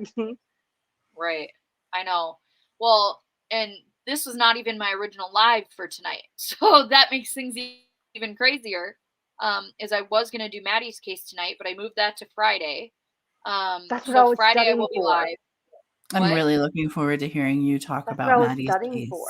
Yeah, to ask some questions. Really? I was coming up. Yeah, I'm really looking forward to hearing that. Well, like I I said, may twist your guys' arms to come back up on Friday, but it's up to you guys if you guys have the ability to. It's a Friday, so yeah. What time are you thinking? I have no idea. It'll probably be Same around time, same station, boys and girls. Same time, same station. Yeah. Well, right. And so because I had to cancel it last week because I was actually down in Winona, I got more bracelets. I got a new t-shirt. They now have yard signs. I can't wait. You got to show those bracelets off there. I will. So yeah, I am going to cam up on Friday. Just because I have a handful of things. I actually got the cutest tumbler from Katie that says "Love Shouldn't Hurt," National Domestic Violence Awareness. Yeah. And it is the cutest tumbler. And I believe October is National Domestic Violence Awareness Month. So I'm going to probably be posting quite a bit on that. And I will be going over the Maddie Kingsbury case on Friday. Just kind of going over the initials of what happened, the arrest affidavit for Adam, and kind of where we're at now. So that's the plan. But what was what, Nora's grandma?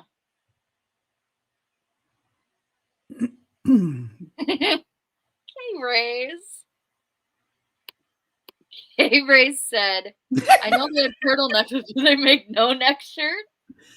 One of my favorite humans right there, K-Rays. One of my favorite humans. I know. Nora's grandma, I was rapping. I'm always rapping. Wait, who doesn't have a neck? Brooks. Brooks Hauk. His head just goes straight to his shoulders. Well, actually, he has a really long neck, but it just, there's no definition. It's like, literally, like Play-Doh. Like the head just sitting on top of the shoulders kind of deal. Chin. He looks like Tum-Tum. He looks like he's right. Can you see him? He's right there in the bottom.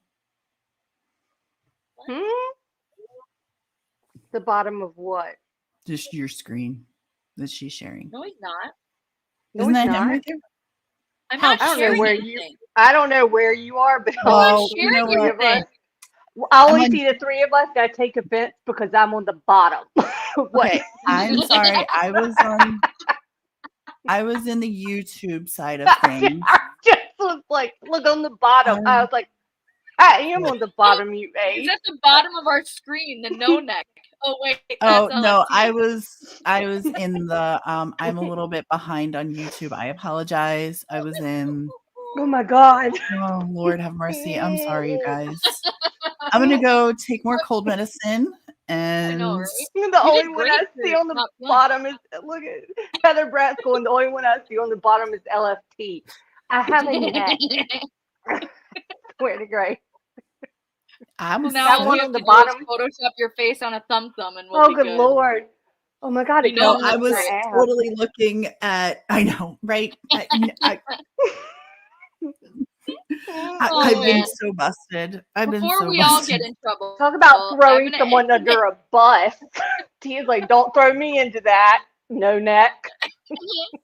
Well, I'm gonna end it here, and I will be back on Friday, you guys. And as you guys know, the Maddie Kingsbury case is something that I hold very close to my heart.